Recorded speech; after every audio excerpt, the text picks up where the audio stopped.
안녕하세요. 설명한의사 김정진입니다. 오늘은 환자분들께서 한의원에서 가장 많이 물어보시는 한약에 관한 질문들을 한 번에 정리해 드리려고 합니다. 이걸 여쭤봐도 되나 싶으셨던 것들 오늘 다 설명드리겠습니다. 네, 있습니다. 대표적으로 세 가지인데요. 첫 번째는 돼지고기랑 닭고기입니다. 한의학에서는 돼지고기는 습당을 조장하고 닭고기는 풍을 움직인다고 봐서 특정 처방과는 맞지 않을 수가 있습니다. 모든 한약에 해당하는 건 아니기 때문에 한의사분과 상담하신 다음에 결정하시면 될 것 같습니다. 그리고 두 번째는 밀가루 음식과 날거 찬 음식입니다. 기를 보충하는 처방인 인삼이나 황기 위주의 한약을 드실 때는 효과를 떨어뜨릴 수가 있습니다. 핵심은 감기 음식은 처방마다 다르기 때문에 담당 한의사분에게 꼭 확인하시는 것이 정확하겠다 이겁니다. 이 질문 정말 많이 받는데요. 특히 여성분들께 많이 듣습니다. 결론부터 말씀드리면 한약 자체가 살을 찌게 하지는 않고요. 한약에는 지방이나 당분이 포함된 것은 아니기 때문에 한약을 먹는다고 해서 칼로리가 늘어나는 것은 아닙니다. 다만 한 가지 주의할 점이 있다면 기력을 보충하는 보약, 그러니까 소화 기능을 개선하고 식욕을 돋우는 처방을 드시게 되면 식사량이 늘어나면서 체중이 증가하는 경우가 있습니다. 수치가 올라가시나요? 이 부분은 정확하게 말씀드리는 게 중요할 것 같은데요. 한약으로 인한 간 손상 사례는 실제로 보고되어 있습니다. 보고된 약재들을 보면 하수오, 천련자, 관목통, 천화분, 대황 이런 것들이 있는데 이외에도 일부 약재들이 과량 혹은 장기 복용됐을 경우에 간에 부담을 줄 수 있다고 알려져 있습니다. 그런데 여기서 꼭 말씀드리고 싶은 게 있다면 한약은 단일 약재로 쓰이는 경우가 거의 없습니다. 보통 10가지 이상의 약재가 함께 배합되는데 이 배합 과정에서 특정 약재의 독성이 완화되기도 하고 다른 약재가 간을 보호하는 역할을 하기도 합니다. 그러니까 단일 약재의 독성 보고를 그대로 처방 전체에 적용하는 것은 맞지 않을 수가 있겠고요. 하지만 물론 간 기능이 저하된 분들, 간 질환이 있으신 분들은 반드시 사전에 알려주시면 좋고 무분별하게 인터넷에서 구입한 한약재를 드시는 것은 주의가 필요할 수가 있습니다. 한의사의 처방 아래에서 적절하게 배합된 한약을 드시는 것과는 차이가 있을 수 있습니다. 이것도 많이 걱정하시는 부분인데 대부분의 경우는 복용 시간을 1시간에서 2시간 정도 간격을 두시면 함께 드실 수가 있습니다. 다만 중요한 원칙이 하나 있는데 현재 어떤 약을 드시고 계신지 반드시 한의사에게 말씀해 주셔야 한다는 겁니다. 복용 중인 약에 따라서 처방의 내용이나 복용 방법이 달라질 수가 있기 때문인데요. 혹시 한약을 지으실 때 숨기시거나 깜빡하시게 되면 적절한 처방이 어려울 수가 있습니다. 양약을 드신다고 해서 무조건 한약을 못 드시는 건 아닙니다. 정보를 많이 공유해 주시면 한의사가 적합한 처방을 내드릴 수가 있을 것 같습니다. 합니다. 이 부분은 많은 분들이 잘 모르시는 내용 같은데 현재 국내에서 유통되는 한약재는 식품의약품안전처, 식약처라고 부르죠. 거기서 관리를 받고 잔류 농약 검사나 중금속 검사, 이산화황 검사 같은 것들을 통과한 것만 유통이 허가됩니다. 한의원에서 쓰는 한약재는 이 기준을 통과한 GMP, 그러니까 우수 한약 제조 기준 인증 업체의 제품을 사용하게 되어 있습니다. 일부 됩니다. 현재 건강보험이 적용되는 한방치료는 침이나 뜸이나 부항이나 추나요법 그리고 일부 한약제제, 과립도 있고요. 연조엑스도 있는데 이런 것들이 일반적입니다.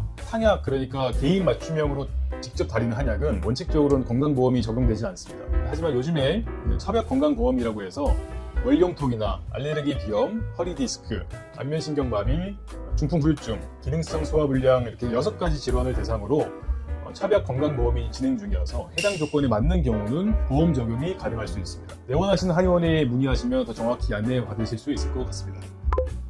이것도 많이 궁금해 하시는데 핵심 차이는 개인 맞춤과 규제 수준이라고 보시면 될 것 같아요. 한약은 한의사가 환자의 체질이나 증상, 병력을 바탕으로 처방하는 의약품입니다. 약사법과 의료법의 규제를 받으면서 처방 주체가 면허를 가진 의료인이 되겠고요. 건강기능식품은 식품의 범주에 속하기 때문에 특정 기능성을 인정받은 성분이 일정 함량 들어있다는 것을 표시할 수 있는 제품입니다. 질병의 치료 자체를 목적으로 하진 않아서 처방 없이 누구나 구입할 수 있는 그런 특징이 있습니다. 건강기능식품의 홍삼은 불특정 다수를 위한 일정한 함량의 제품이기 때문에 한약과 건강기능식품이 목적과 쓰임새가 다르다 이렇게 보시면 좋을 것 같습니다.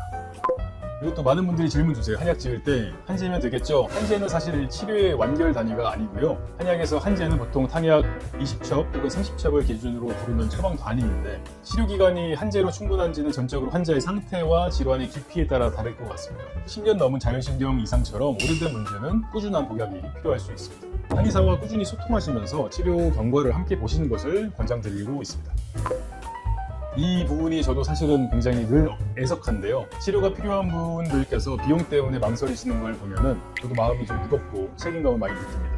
한약 가격이 크게 3가지로 결정되는 것 같아요. 첫 번째는 한약재 원가입니다. 한약재는 농산물이 많기 때문에 기후나 작황이나 원산지에 따라서 가격 변동이 큽니다. 특히나 국내산 약재 같은 경우는 재배하는 면적, 생산량이 한정되어 있기 때문에 가격이 높을 수밖에 없기도 하고요. 두 번째는 조제 과정입니다. 한약은 재료 선별, 세척, 다리기, 포장, 그리고 택배 등등까지 상당한 인력과 시간이 들어가는 것 같아요. 공장에서 대량으로 생산하는 것이 아니기 때문입니다. 세 번째는 개인 맞춤 처방이기 때문이다인데요. 같은 병명이라도 사람마다 처방이 좀 다를 수 있죠. 이 맞춤성이 효과의 핵심이기도 하지만 동시에 대량 생산이 불가능한 이유이기도 합니다. 그래서 건강보험이 적용되지 않는 비급여 항목이라는 점도 구조적인 문제가 있고 쉽게 해결하기 어려운 부분도 있는 게 사실입니다. 그래서 저는 차벽 건강보험 시범 사업이 확대되기를 개인적으로 좀 더 바라고 있습니다. 되고요. 상황에 따라서 다를 수 있을 것 같아요. 이렇게 비유드리면 좀 이해가 쉬우실 것 같은데 한약은 그 대포 같은 거고 침은 권총 같은 겁니다. 어떤 게 더 낫다는 게 아니고요. 상황에 따라서 권총이 맞을 때가 있고 또 어떤 때는 대포가 필요할 때도 있는 거죠. 근데 이 두 가지 무기가 같이 있으면 이 전쟁에서 혹은 전투에서 훨씬 더 이기기 쉬워지는 그런 건 있습니다. 중골격계 통증이나 급성 염좌처럼 국소적인 문제가 있는 경우는 침만으로도 충분히 효과를 보는 경우가 많이 있습니다. 반면에 만성 피로, 만성 소화장애, 자율신경 이상처럼 몸 전반의 기발이 흔들린 경우에는 한약이 좀 더 직접적인 역할을 하는 것 같아요. 침도 중요하고 약도 중요해서 어떤 게 더 중요하고 좋다 이렇게 표현하는 건 좀 어려울 것 같고 경우에 따라서 한약도 필요하고 경우에 따라서 침만으로도 가능하다 이렇게 보시면 되겠습니다. 둘을 함께 쓰는 게 시너지가 나는 건 맞고요. 다만 비용이나 개인 상황이 있으니까 담당 한의사분과 상담해서 우선순위를 정하시는 게 현실적이겠습니다. 알 수 있을까요? 알 수 있습니다. 그 요청을 한의사분께 하시면 되겠고요. 한의사는 제가 개인적으로 생각했을 때는 처방한 한약의 구성 약재를 환자분께 좀 설명할 필요가 있다고 봅니다. 어떤 약재가 들어갔나요? 라고 물어보시면 큰 거리낌 없이 아마 답변 주시지 않으실까 이렇게 생각을 해봅니다. 원산지만으로 품질을 판단하기가 좀 어려운 게 있고요. 사실 한약재의 상당 부분이 중국이나 베트남 등의 해외에서 수입이 됩니다. 이거는 기후나 토양 조건 때문에 그런 건데 일부 약재는 특정 지역에서만 효과적인 성분이 충분히 함유될 수도 있습니다. 예를 들어서 구기자나 감초 같은 약재는 원산지가 품질에 영향을 주기도 하거든요. 예를 들면 우리가 바나나 먹을 때 필리핀산 바나나 많이 먹지 않습니까?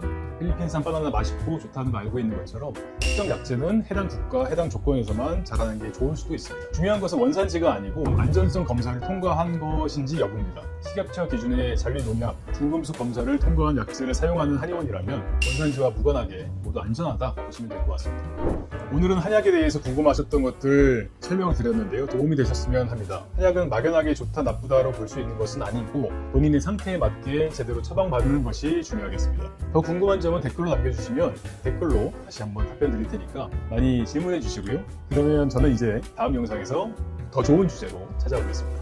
감사합니다.